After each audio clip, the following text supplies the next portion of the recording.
Welcome back to another week of Cooking with Them.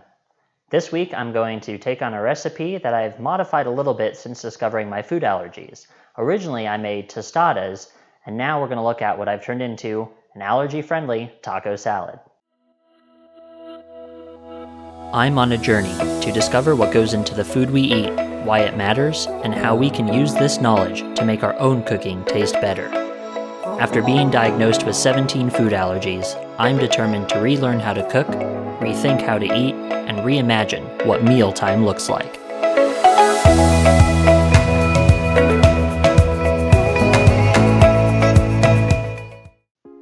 Tostadas are one of my favorite foods, and I used to make this by taking some ground beef and adding taco seasoning to it, cooking it up, and then placing it on these corn tortillas that I would deep fry so that way they're crispy like a chip.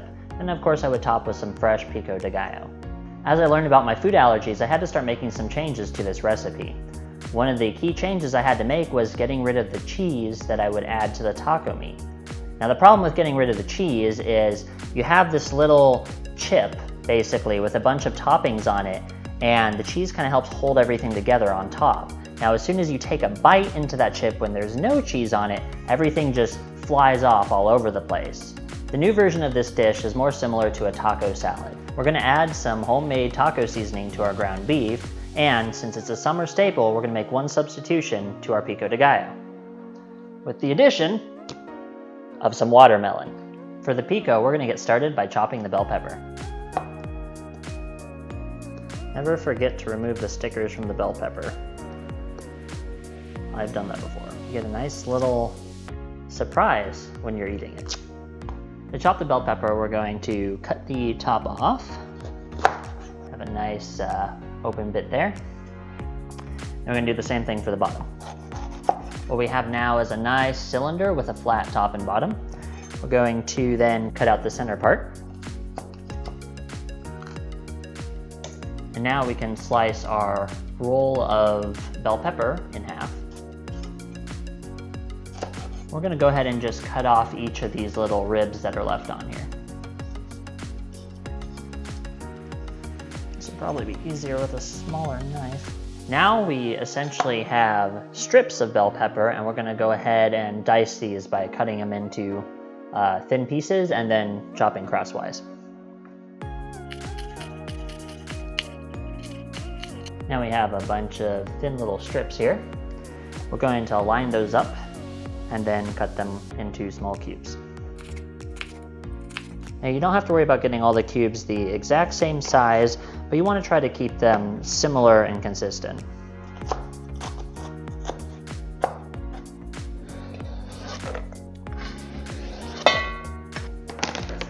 Next, we're going to cut the jalapeno. To do this, we're going to simply chop off the top and similarly the bottom, and we're going to slice it in half down the center. Now most of the heat of jalapeno and most peppers is concentrated in the seeds in the middle. So you can actually control how hot you want your pico to be by how much of the seeds and center of the pepper you leave in the dish. I'm not a big fan of too much heat, but I like a little bit. So I'm going to cut out most of the seeds and just use the exterior of the pepper.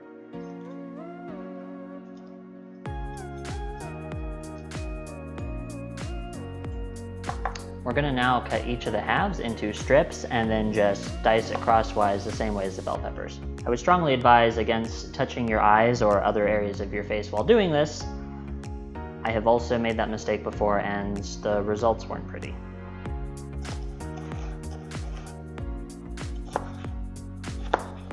Is this the equivalent of mixing Skittles and M&Ms?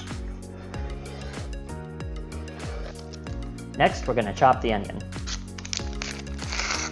I've showed how to do this before in a previous video, so I'm going to go through this one kind of quickly. Onion has two different ends. It has a root end, which is kind of the hairy looking one, and then it has the other end. You're going to want to start by chopping the other end off and leaving the root end intact. The root end makes a good handle and also is where most of the gas is contained. That'll make you cry while cutting the onion. So if you can avoid chopping it, you'll cry less. We'll now cut it in half and remove enough of the outer layers that we get rid of all of the papery stuff. I always err on the side of caution when removing the skin from onions. It's better to remove a little too much than not enough. Whew, these are stanky already. Similarly, we're gonna take the halves of our onions and then give them a couple of cuts lengthwise and then dice them crossways.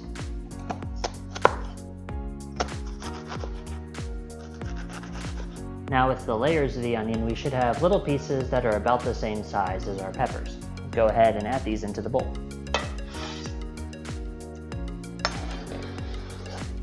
Next up, we're gonna cut the watermelon.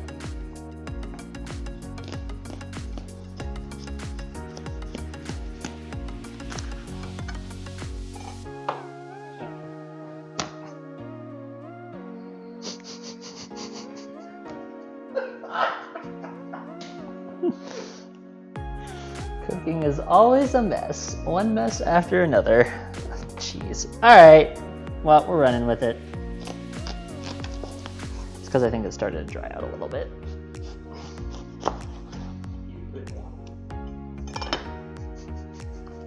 Isn't that why they call it a watermelon? Oh god, it's dripping all over everything. Oh good. I brought the paper towels over. I planned ahead.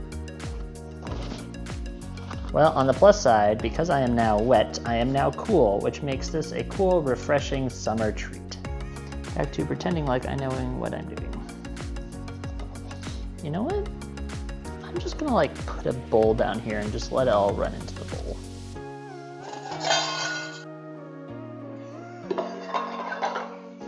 I'm covered in watermelon. I'm gonna need to take another shower.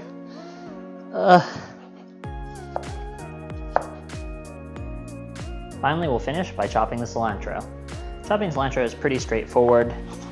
I just start by kind of slicing it up as a bunch, and then we'll use the stems to our advantage. Stems actually have a lot of flavor in the cilantro plant, and they're useful when chopping because they serve as a bit of resistance. So if you were to try to cut into a pile of leaves, especially without a very sharp knife, you'll end up crushing them more than actually chopping them. The stems mixed in with the rest of the bunch will actually help the knife get a better grip and have some resistance to encourage chopping rather than a smashing. At this point, I just kind of gather it all up as a bunch, mix it around a bit, and then I go ahead and rock the knife, pivoting around a point, kind of going up and down, leaving the end of the knife against the cutting board. And then I'm just gonna, again, mix it up, rotate around, and then do that same thing from a couple different angles. And each time you'll notice you get a little bit more of the cilantro chopped up until it's all a small enough consistency in what you're looking for. This could be my channel's new shtick, making obscene messes that were completely avoidable while cooking. Well, you're good at it. So. Like flinging cilantro everywhere as I chop.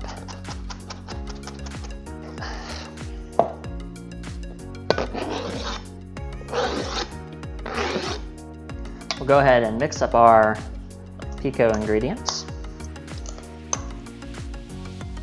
And now we have our mixed Pico. You can vary the ratios of each of the ingredients to suit your personal tastes and needs. For this, I just used 2 large bell peppers, 1 jalapeno, a single large onion, and a half of a bunch of cilantro. For the watermelon, or if this was regular Pico, the tomatoes, I would just chop some up and add it and keep adding until it has about the right amount of red in it that I'm looking for. We'll put this to the side and get started on our meat. Now in the past, I've simply used store-bought and pre-made taco seasonings, and generally they work. The problem is over time, I've started to develop a reaction to some of the taco seasonings, and it looks like it might have something to do with one of the preservatives or shelf stabilizers that they put into the seasonings to make them last longer. The alternative, of course, is to make my own taco seasoning. So to do this, I raided my spice cabinet and looked at a couple of common ingredients that go into taco seasoning blends you might buy at a store, and grabbed some of those, and we're gonna throw them together. I've done this twice before, and I've been very happy with the results, so let's see how it goes. I'm gonna start with two staples, of course, some black pepper and some salt. I'm just going to add some garlic powder. It was almost empty, so we'll finish it off. Next, we'll add a little bit of paprika. One thing I have learned from doing this in the past is you want to be careful with how much paprika you add. It can quickly become overpowering if you put in too much, and the flavor isn't that pleasant on its own. Also some ground red pepper. I wonder if it's Cheyenne or cayenne. I think it's cayenne. Add in a little bit of turmeric. We'll put in a little bit of cardamom. And finally, some oregano. Go ahead and give this a nice good mix. And there we have it, some homemade taco seasoning. Now we're gonna cook the beef. For this, I'm just gonna use some standard ground beef that I got at the local grocery store. There's a whole range of options as far as fat to meat ratio goes. Generally, it's better to have a little bit leaner of a meat if you're going to be doing something like this. Honestly, though, I just buy whatever's cheapest, and it works. I cook about 2 pounds of beef at a time. This way I have enough meat for several days of taco salad. Oh, lordy.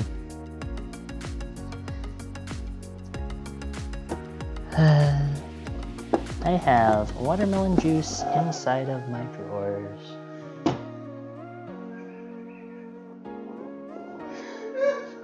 This is going to be a fun cleanup.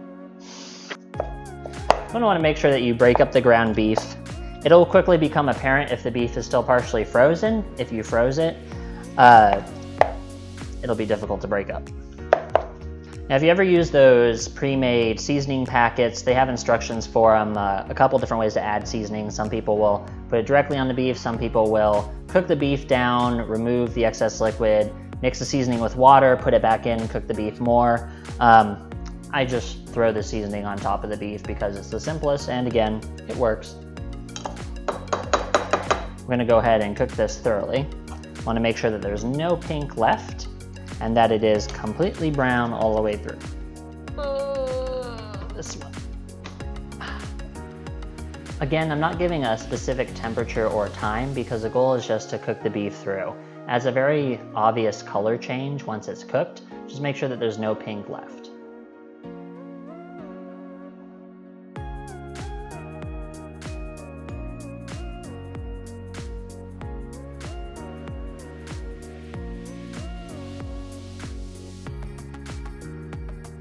Now that the meat's done, I'm going to go ahead and chop up some lettuce that I have pre-washed. For a taco salad, I like to just cut it into these really long, thin strips. Kind of see one of them here. And now we're ready to assemble our dish. Arranging this dish is actually pretty simple. We're going to go ahead and start by just making a nice bed of our lettuce on the bottom of the plate. We'll then go ahead and add some of the meat. You'll want to make sure that you have drained your meat first. That way there isn't too much of the fatty liquid still sitting there. And now on top, I'm going to simply finish with some of our pico. Now I love pico, so I'm going to put a lot on there. And there we have our completed taco salad with watermelon pico de gallo. This is a go-to dish for me and one that I eat and make frequently. It is fairly simple to prepare, made with relatively few ingredients, and very cheap to produce. And the best part is it actually stores really well, so I can make a bunch of it at once and then store it up and have leftovers for a couple of days. I go ahead and pair this taco salad with a brand of tortilla chips that I can enjoy. Oh, wait, I forgot one thing. I almost forgot to add some fresh lime on top.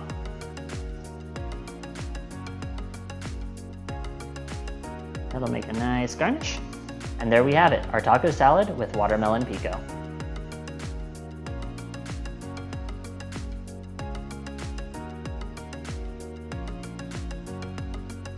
Thank you for watching. If you enjoyed this video, be sure to leave us a like, And if you have any suggestions for future summer recipes I should try, let me know in the comment section below.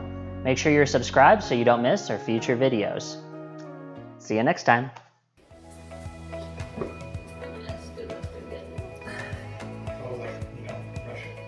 You know how much product is in this hair right now? I need a haircut. That's what I need. What's the name of my series again? Cooking with them. You have no idea how great this is.